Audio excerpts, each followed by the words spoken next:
Okay, Youngy, what are we looking for? Well, we're looking for soft mud up against mangroves, Dave. Any particular mangrove, does it matter? No, it doesn't matter as long as the consistency of the mud's right, we're laughing. Now this is your secret spot, but it could be any estuary in southeast Queensland, couldn't it? That's exactly right, Dave. As long as the consistency of the mud is right, there'll be worms there. This looks all right, what do you reckon? Perfect, Dave, let's go. Play in the mud. Now one of the most important pieces of equipment is the right shoes. That's right, Dave. If I can get my foot out.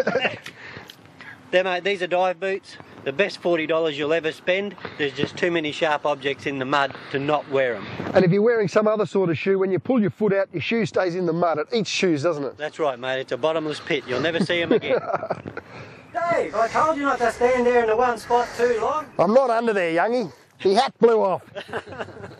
Okay, so this is what we're looking for. The mangroves that come down, you can see the root system here which stops, and then you've got the soft mud. That's right, Dave. It's that first metre and a half once we get past the root system that'll hold the best worms. Now we're not digging with a fork or a shovel, it's just straight out hands. That's right, Dave. A shovel is totally illegal in all areas that I know of.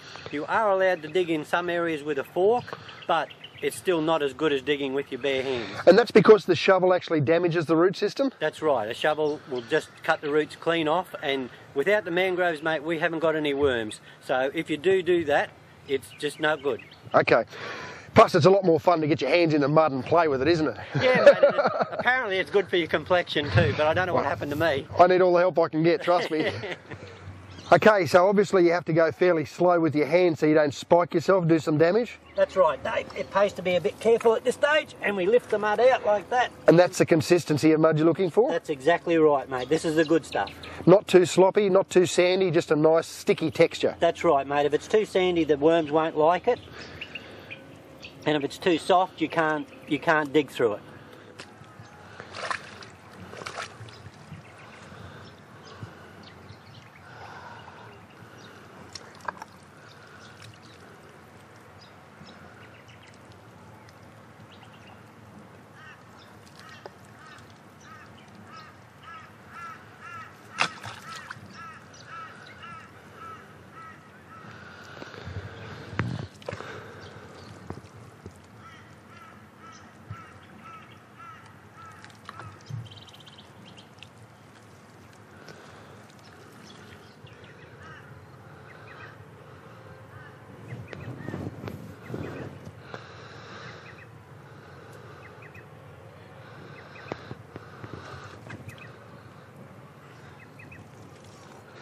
Now you're only allowed 50 worms or part thereof. So if you break this one into 50 pieces, that's your bag limit. So the idea is keep them all in one piece. That's why Youngy's being very, very careful pulling them out of the mud.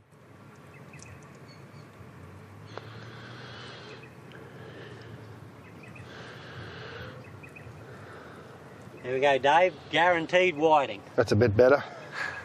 Okay, Wayne, that didn't take too long. No, Dave, in about an hour, mate, you can get enough to catch your 20 whiting. Okay, and we don't have to worry about the banks? No, mate, what I try and do is fill in behind myself as I'm digging, and the tide will do the rest.